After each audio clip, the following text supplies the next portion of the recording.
21장은 소발의 조언에 대한 욥의 그 대답입니다.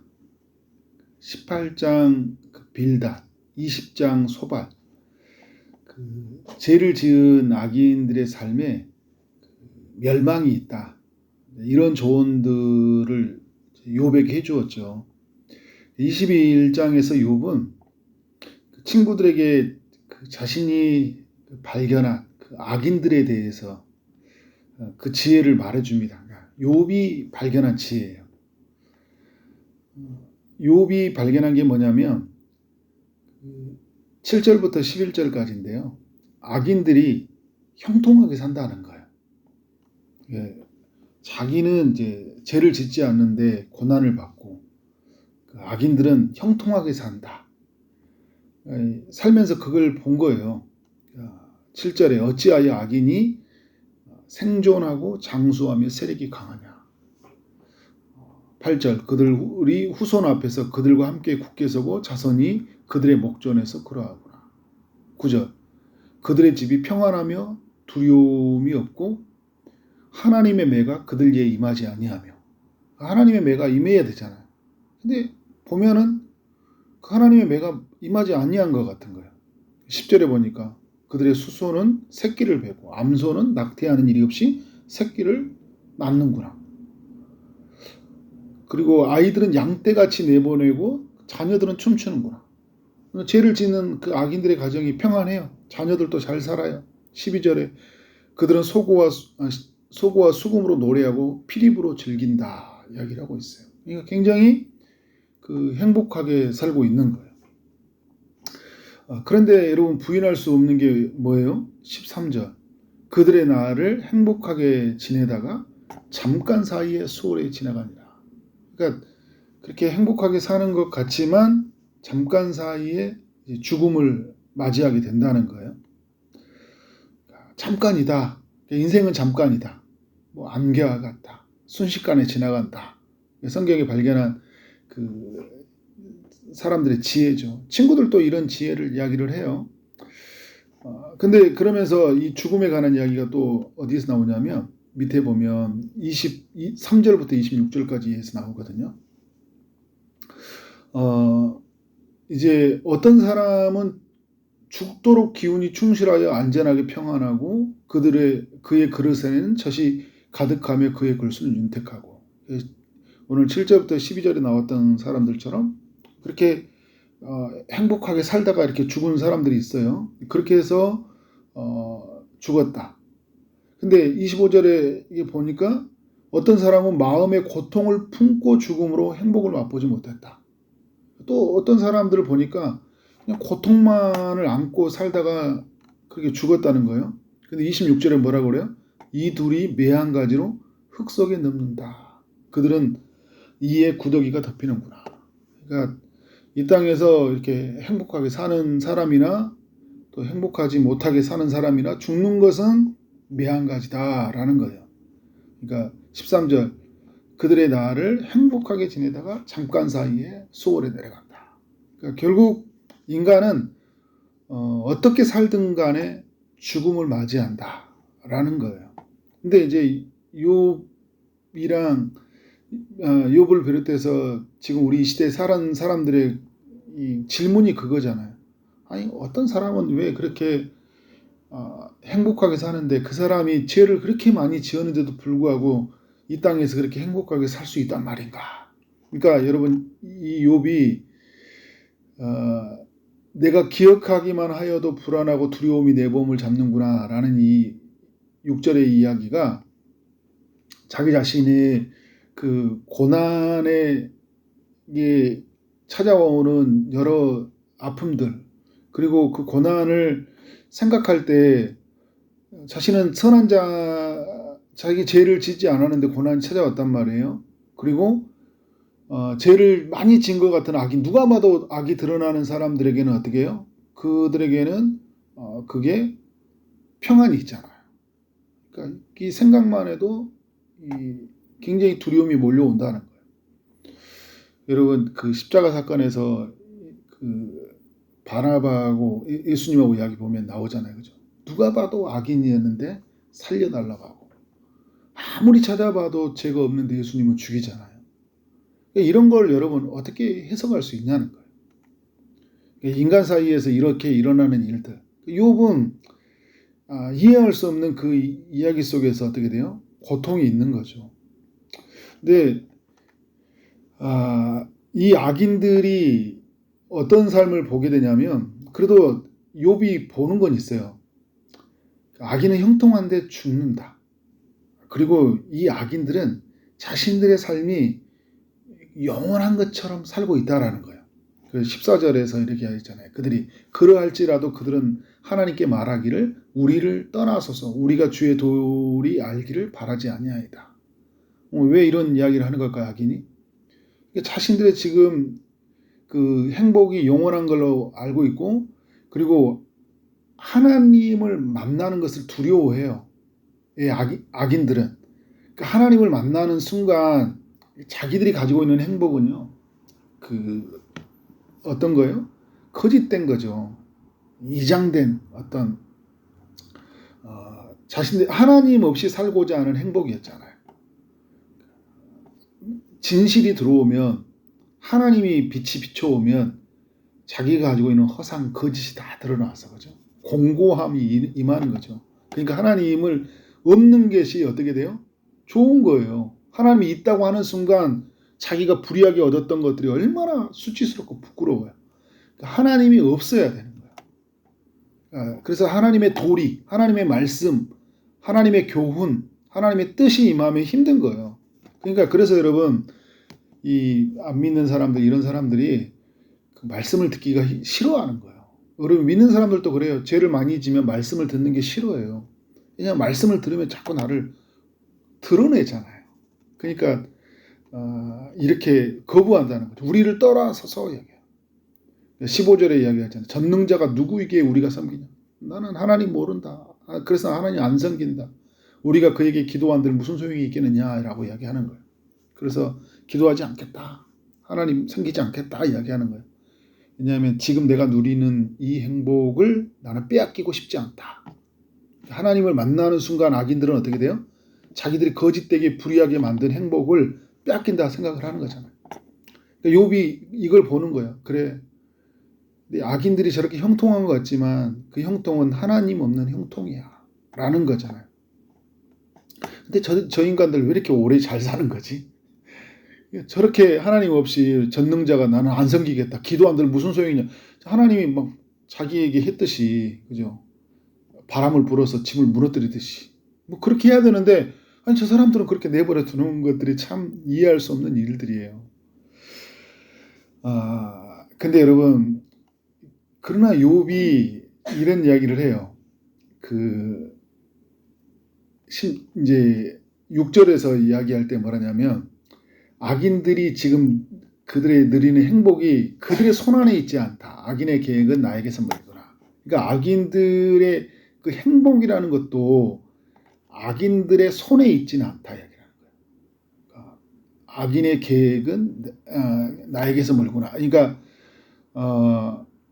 욥이 생각할 때 그 욥의 그 악인들은 뭐냐면, 그들이 하나님 없이 행복을 누리고 있지만 그들이 붙잡고 있는 그 행복마저도 어떤 그들의 시기가 영원히 있는 것처럼 어떻게 돼요? 그들이 다 잡고 있지는 않아요. 한시적으로만 허락해 놨다. 결국은 그들도 어떻게 되는 거예요? 17절에 보니까 악인의 등불이 꺼짐과 재앙이 그들에게 닥침과 하나님의 진노하사 그들을 공고하게 하심이 몇 번인가. 하나님이 그들에게 어떻게 돼요? 재앙을 맞이한다. 근데 이 재앙이 이 땅에 사는 동안 어떻게 해요? 순간순간 임해요. 몇 번인가 계속 임하잖아요. 그러나 종국에는 그들에게는 영원한 이제 멸망이 있는 거죠. 욥은 이건 봐요. 그래, 니들의 그 재앙이 있지. 근데 재앙이 없는 걸 하기 위해서 어떻게 돼요? 더 많은 부를 얻어서, 더 많은 거짓을 행해서, 그래서 자신의 지금 누리고 있는 행복을 계속 붙잡으려고 하잖아요. 근데 하나님의 재앙이 저들에게 임하고 있구나. 그런데 아주 멸망시키지 않으니까 하나님이 그래서 여러분 이렇게 있잖아요. 오늘 말씀에 결국 하나님이 멸망을 20절에 보니까 그러니까 19절에 하나님은 그의 죄악을 그의 자손들을 위하여 쌓아두시며 그에게 갚으실 것을 알게 하시기를 원하노라. 자기의 멸망을 자기 눈에 보게 하며 전능자의 진노를 마시게 할 것이니라. 마지막 때 하나님은 어떻게 하시냐면 그 하나님의 그 진노를 쌓아두신 거죠. 쌓아두셔서 어떻게 돼요? 결국은 그 진노의 잔을 마시게 될 거예요. 30절에 보니까 악인은 재난의 날을 위하여 남겨둔 바 되었고 진노의 날을 향하여 끌려갔다. 그 날을 향해 끌려가고 있거든요. 그리고 남겨둔다는 건 뭐예요? 이 남겨둔다는 의미는 여러 의미가 있죠. 남겨둔다는 것은 하나님의 선이 무엇인지를 알려주시기 위해서 악인을 도구로 남겨두신 거예요. 그리고 이 악인들에게도 어떤 기회를 주신 거예요? 돌아올 수 있는 회개의 기회를 주고 계시는 거예요. 그래서 우리가 이런 거예요. 왜 악인을 남겨두었냐라고 이야기할 때, 그래서 하나님의 선한 것이 무엇이냐? 그러니까 아담 이후에 악이 들어왔잖아요. 근데 그때 하나님이 악을 남겨두신 거냐? 하나님의 선한 것이 무엇이냐? 그 마지막에 십자가를 통해서 하나님의 선한 것이 드러났고, 그리고 마지막에 이제 끝에서 예수 그리스도가 재림하실 때, 재림하시기 전까지 어떻게 선한 것과 악한 것을 구별해서 어떻게 돼요? 그 재림하실 때 선한 것을 구원하시기 위해서 하나님 남겨두신 거죠. 그리고 그 남겨두신 사람들에게는 어떻게 돼요? 마지막에 그 진노이들을 향해 끌려가기 전까지 회개할 수 있는 기회를 주신다. 욥이 이걸 발견한 거예요.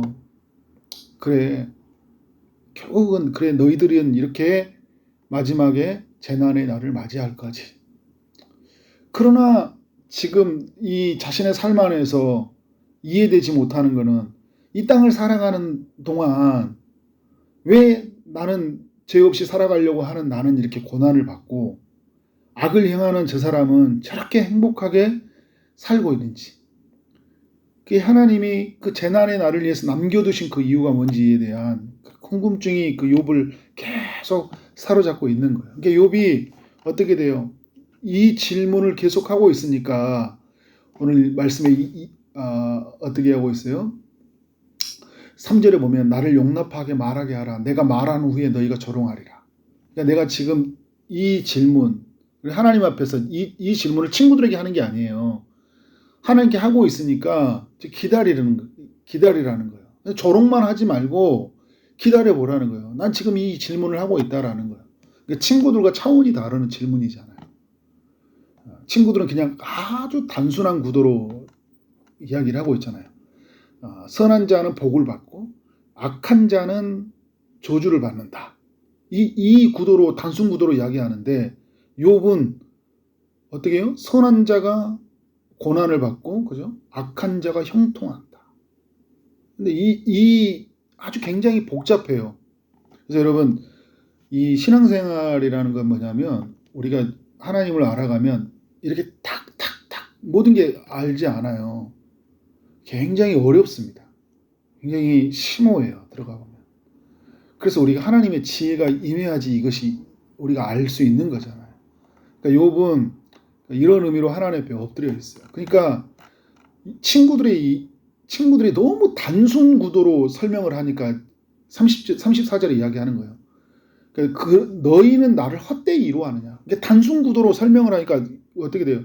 이해가 안 되는 거예요. 너희의 그 대답은 거짓일 뿐이다. 탁탁 이런 거 아주 막 정확하게 떨어지는 그런 이야기들 있잖아요. 그러니까 우리가 이 살아가면서 우리 그 이야기들이 얼마나 우리의 삶으로 하여금 우리를 이렇게 다른 사람들의 이야기가 힘들게 하는지 몰라요. 모르면 가만히 있어야 되는데 다 안 것처럼 막 이야기를 하는 거죠. 우리에게 여러분 일어난 일들은 우리가 탁탁하게 뭐 나오도록 이렇게 단순 구도가 되지 않다니까. 우리가 삶에 여러 가지가 막 복잡하게 얽혀 있잖아요. 근데 하나님이 알려주시니까 시간이 필요하거든요. 이런 면에서 이 친구들은 보지 못했고 욥은 이 지혜를 다 알지 못해요. 그래서 많은 걸 알아요. 욥은. 그러니까 인간은 죽는다. 그리고 이 인간이 가지고 있는 이 땅을 살아가는 동안에 그들이 가지고 있는 그런 고행들, 그리고 이 악인과 선인과의 살아가는 삶에 있던 부조화. 그렇지만 죽음 이후에는 극명하게 나눠지는 그런 세계. 이거를 이제 욥이 가지고 있는 거죠. 내세 신앙들이잖아요. 그러나 죽음 이후에는 뭐예요? 하나님이 다 보응하신다라는 거예요. 선을 행한 자에게는 하나님이 어떻게 될까요? 그 선을 행한 자에게 이 땅을 살아가는 동안 선을 행한 자에게 고난이 있지만 죽음 이후에 보응하셔요. 예수 그리스도를 통해 보이셨잖아요. 죽음 이후에 그를 다시 부활하시게 하시잖아요. 반대로 악을 행하는 자는 어떻게 돼요? 이 세상에서는 행복하게 사는지 몰라요. 그러나 죽음 이후에는 어떻게 돼요? 반드시 하나님의 심판을 받는다. 그러니까 욥은 이걸 알아요. 그러니까 지금 욥은 이 땅에서 살아가는 동안 고난이 있지만 죽음 이후에는 하나님이 중재자가 있고 그의 담보물이신 하나님이 있어서 나는 어떻게 돼요? 그의 능력 가운데 내가 반드시 이 땅에 살아가는 동안 그 하나님의 선을 따라 살아간 나에게 하나님의 보응, 하나님의 갚아주심이 있다는 걸 알아요. 이것까지는 다 알아. 근데 지금 고통을 모르겠어. 그리고 악을 행한 사람이 왜 계속 이렇게 형통하게 사는지 이걸 모르겠어. 지금을 잘 몰라. 그러니까 여러분, 우린 지금을 잘 모르니까 어떻게 된 거예요? 지금을 알고 왜 이런 일을 행하시는 하나님 앞에 계속 묻는 거잖아요. 욥은 그걸 하고 있는 거예요. 그러니까 친구들은 아주 묻지도 않고 단순 구도로 과거의 경험에 의하면 계속 거기만 머물러 있는 거예요. 그러니까 여러분, 우리는 우리 욥의 친구들처럼 이렇게 살아갈 수 있어요. 그러니까 우리가 들려오는 수많은 질문들, 이해할 수 없는 일들을 가지고 어떻게 돼요? 계속 우리는 하나님 앞에 나가서 기도하고 지혜를 구해야 된다. 그런 새벽이 되기를 주의 이름으로 축원합니다. 기도하도록 하겠습니다. 하나님 아버지, 한 주 동안 욥기의 말씀을 묵상하게 하시니 감사합니다. 하나님, 이해할 수 없는 일들의 삶 속에 있지만 하나님의 지혜가 우리 가운데 임하게 하심으로 말미암아 하나님, 우리 삶에 일어나는 모든 것을 하나님의 눈으로 볼 수 있도록 역사하여 주옵소서. 단순 구도로 사람들이 가지고 있는 그 지식의 체계로 우리에게 일어나는 일을 판단하고 그래서 누군가를 정죄하고 살아가는 것이 아니라 하나님의 뜻 가운데 이루어진 일을 앞에서 겸손하게 하나님께 귀를 기울이며 살아가도록 인도하여 주옵소서. 오늘도 주의 응답을 기다리는 이들이 있습니다. 주님이 찾아가셔서 일하시되 치료의 강선을 비춰주시고 그 아픈 자들을 하나님 낫게 하심으로 알미암아 하나님의 뜻이 임하도록 주께서 역사하여 주옵소서. 또 주일을 준비하는 모든 여정 속에 주님이 함께하여 주시고 정말 하나님 세워진 봉사자들 위해 성령으로 충만케 하여 주옵소서. 성도들 안에 기대하는 마음, 사모하는 마음 허락하여 주옵소서. 하나님, 남겨진 날 우리 모든 날을 하나님 앞에 충성스럽게 살기를 소망하옵고 예수 그리스도 이름으로 기도를 쌓옵나이다. 아멘.